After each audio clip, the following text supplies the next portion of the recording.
ایک ایسی ہستی جو نہ زمین کی ہے نہ آسمان کی، لیکن زمین اور آسمان کے درمیان اللہ کے حکم کی امین ہے۔ ایک ایسی مخلوق جس کے پروں کی وسعت انسانی عقل سے باہر ہے اور جس کے ذمے اللہ رب العزت کا سب سے بھاری پیغام رہا ہے۔ آج ہم بات کر رہے ہیں حضرت جبریل امین علیہ السلام کی، جنہیں قرآن نے روح الامین کہا اور جن کا ذکر آتے ہی وحی، نور، طاقت اور امانت سب ایک ساتھ ذہن میں آ جاتے ہیں۔ حضرت جبریل امین علیہ السلام ان فرشتوں میں سے ہیں جنہیں اللہ تعالیٰ نے انسان کی پیدائش سے بہت پہلے پیدا فرمایا۔ فرشتوں کی تخلیق نور سے ہوئی اور حضرت جبریل علیہ السلام اسی نورانی مخلوق کے سب سے جلیل القدر فرشتوں میں شمار ہوتے ہیں۔ ان کی عمر کا کوئی عدد نہیں، لیکن اتنا طے ہے کہ وہ ہزاروں یا لاکھوں سال نہیں بلکہ ایسی طویل عمر رکھتے ہیں جسے انسانی ذہن ناپ نہیں سکتا۔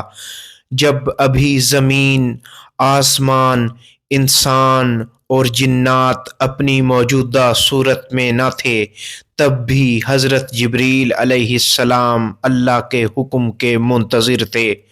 فرشتوں کی دنیا میں ہر فرشتہ برابر نہیں۔ اللہ تعالیٰ نے 4 فرشتوں کو خاص منصب عطا فرمایا اور ان میں حضرت جبریل علیہ السلام سب سے حساس اور نازک ذمہ داری پر فائز ہیں، کیونکہ ان کا کام کوئی عام پیغام پہنچانا نہیں بلکہ وحی پہنچانا تھا، اور وحی کوئی عام بات نہیں ہوتی۔ وحی وہ کلام ہے جو اگر پہاڑوں پر نازل ہو تو پہاڑ ریزہ ریزہ ہو جائیں، اور اگر دل پر اترے تو دل کی دنیا بدل دے۔ اسی وحی کی امانت اللہ تعالیٰ نے حضرت جبریل امین علیہ السلام کو عطا فرمائی۔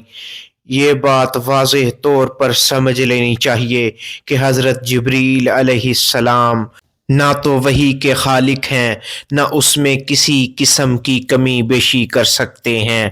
وہ صرف امین ہیں، یعنی وہی پہنچاتے ہیں جو اللہ کا حکم ہوتا ہے، اور جس ذات تک یہ پیغام پہنچتا ہے وہ حضور نبی کریم صلی اللہ علیہ وآلہ وسلم ہیں۔ یہاں ایک بات ہمیشہ ذہن میں رکھی جائے کہ مقام نبوت مقام فرشتگی سے بہت بلند ہوتا ہے۔ نبی کریم صلی اللہ علیہ وآلہ وسلم اللہ کے منتخب اور محبوب رسول ہیں، اور حضرت جبریل علیہ السلام اللہ کے حکم کے پابند فرشتے۔ حضرت جبریل علیہ السلام وحی لانے کے مختلف طریقوں پر مامور تھے۔ کبھی تو وہ نبی کریم صلی اللہ علیہ وآلہ وسلم کے قلب اطہر میں اللہ کا پیغام القاء فرما دیتے، کبھی وہ انسانی شکل میں تشریف لاتے تاکہ صحابہ کرام رضوان اللہ تعالی علیہم اجمعین بھی اس منظر کے گواہ بن سکیں، اور کبھی بہت ہی خاص مواقع پر وہ اپنی اصل فرشتہ صورت میں ظاہر ہوئے۔ یہ اصل صورت ایسی جلال والی تھی کہ پوری فضا نور سے بھر جاتی اور افق ان کے پروں سے ڈھک جاتا۔ حضرت جبریل امین علیہ السلام کی اصل شکل کے بارے میں احادیث میں آتا ہے کہ ان کے 600 پر ہیں۔ ہر پر اتنا وسیع ہے کہ مشرق سے مغرب تک پھیلا ہوا ہے۔ ان پروں سے نور، موتی اور یاقوت جھڑتے ہیں، اور ان کا وجود زمین و آسمان کے درمیان اللہ کے حکم سے ظاہر ہوتا ہے۔ یہ کوئی افسانہ نہیں بلکہ ایمان کا حصہ ہے۔ حضرت جبریل علیہ السلام صرف وحی ہی نہیں لاتے تھے، انہوں نے حضرت ابراہیم علیہ السلام کو جب آگ میں ڈالا گیا تو اللہ کے حکم سے آگ کو گلزار بنا دیا۔ قوم لوط پر جب اللہ کا عذاب نازل ہوا تو وہ بھی جبریل امین کے ذریعے ہوا۔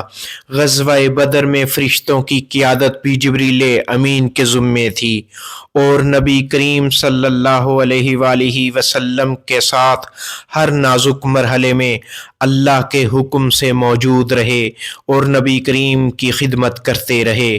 لیکن ہر جگہ یہ بات نمایاں رہی کہ جبریل علیہ السلام اپنی حد پہچانتے تھے۔ معراج کے موقع پر جب ایک مقام آیا تو جبریل امین علیہ السلام رک گئے۔ انہوں نے عرض کی، اگر میں اس حد سے آگے بڑھا تو اللہ کی تجلی سے میرا وجود قائم نہ رہ سکے گا، اور نبی کریم صلی اللہ علیہ وآلہ وسلم آگے تشریف لے گئے۔ یہ منظر واضح اعلان ہے کہ نبی کا مقام فرشتے سے بہت بلند ہوتا ہے۔ حضرت جبریل علیہ السلام اہل بیت اطہار علیہم السلام سے بے پناہ محبت رکھتے تھے۔ اہل بیت اطہار کے فضائل اللہ کے حکم سے نبی کریم صلی اللہ علیہ وآلہ وسلم تک پہنچانے میں حضرت جبریل علیہ السلام امین تھے۔ اہل بیت اطہار سے محبت کو ایمان کا حصہ بنایا گیا، اور اس پیغام کے گواہ حضرت جبریل رہے۔ یہ کوئی الگ بات نہیں بلکہ وحی کی بات ہے جو حضرت جبریل کے ذریعے آیا۔ جب آخری وحی نازل ہوئی تو رسالت مکمل ہو گئی۔ حضرت جبریل علیہ السلام کا وحی والا منصب مکمل ہوا، لیکن ان کی عظمت یا ان کا وجود ختم نہیں ہوا۔ حضرت جبریل علیہ السلام آج بھی زندہ ہیں اور قیامت تک رہیں گے۔ فرق صرف یہ ہے کہ اب وہ وحی نہیں آتی کیونکہ دین مکمل ہو چکا۔ حضرت جبریل علیہ السلام اللہ کے امین، وحی کے محافظ اور تاریخ کی سب سے بھاری امانت اٹھانے والی مخلوق ہیں، اور حضرت محمد صلی اللہ علیہ وآلہ وسلم اللہ کے آخری رسول اور محبوب، تمام انبیاء و رسل کے سردار اور کائنات کی سب سے اعلیٰ ہستی ہیں۔ یہ ترتیب سمجھ لینا ہی اصل ایمان ہے۔ اپنا اور اپنے چینل کا خیال رکھیے گا۔ اللہ حافظ۔